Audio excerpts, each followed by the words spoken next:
Beautiful day so far.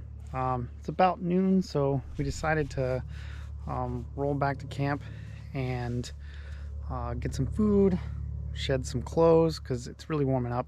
It was like in the 30s this morning, but now it's like pushing 60, so it's just really heated up a bunch.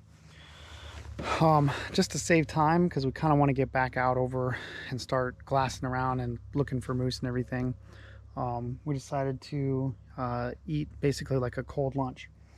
Of what? We're gonna have homemade pretzels. These are cinnamon flavored and delicious. And homemade salmon jerky. This is like a work in progress, but I'm pretty sure that this is the best round we've had, and it is tender and delicious. If you watched all the videos and everything of me out fishing on the Kenai, dip netting and everything, these are them, the tastiest salmon that ever salmoned in all of Alaska. And it's really tender because we got lazy and waited an extra 2 days before we actually went and made it into jerky. Worked out. Kind of a happy mistake, which kind of got me thinking about how luck has a huge part to play in all this. My hunting buddy and I, we were just talking about how if he hadn't seen the caribou that he did on our first trip out, we wouldn't have stopped in that spot at all. And it was only about a mile from that spot when he first spotted one that I ended up getting the caribou, the only caribou we got on the whole trip. So like if he hadn't seen him there, we probably would have just kept driving and we would have missed that spot completely. So even though we didn't harvest the ones that he saw right then, I mean, it was still a good enough spot that we were able to get him. And we ended up seeing a bunch of caribou. But anyway, back to this trip, I haven't seen any birds other than little bitty tiny Tweety birds sort of thing. We saw a couple of squirrels. Oh, and we saw some cranes.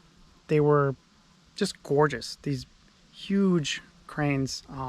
At first, like it was so big that at first I thought it was like a deer, and I was like, because the way that it's colored, like that light brown color that you would see in deer in the lower 48, and I was like, this doesn't make any sense why we have deer right here. And I like saw him move his head and saw how thin the head was and everything, and I was like, that's a bird. Really gorgeous. I watched him for a minute or two, and then I was like, okay, well, let's see if we can get closer. We can get a closer look at him. As soon as we started getting closer, they took off. And it wasn't until we backed out of that spot and then we went and we were glassing someplace else that we heard them kind of come back around and land, and we couldn't see them, but we could hear them, and they just sounded like the most dinosaur type bird that you can imagine.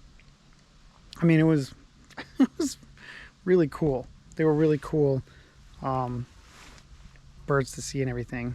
And I didn't even bother to look up the regs or anything on them because they were just too pretty. I don't think I would have shot at them. I wasn't feeling the instinct to go and be like, oh, I'm gonna shoot this thing, you know. I just saw them, thought they were pretty, they flew away. So we're gonna keep looking around for moose. We're gonna keep looking around for birds. I'm terrible at spotting these birds, the grouse and everything out here. And I joke that, you know, I'm a dinosaur and that my vision is based on movement and everything. And there's a slight breeze today, so all the trees are moving, and so it's just throwing off everything that I could, you know, potentially see. But so far it's a beautiful day. I'm loving it. I'm loving the food.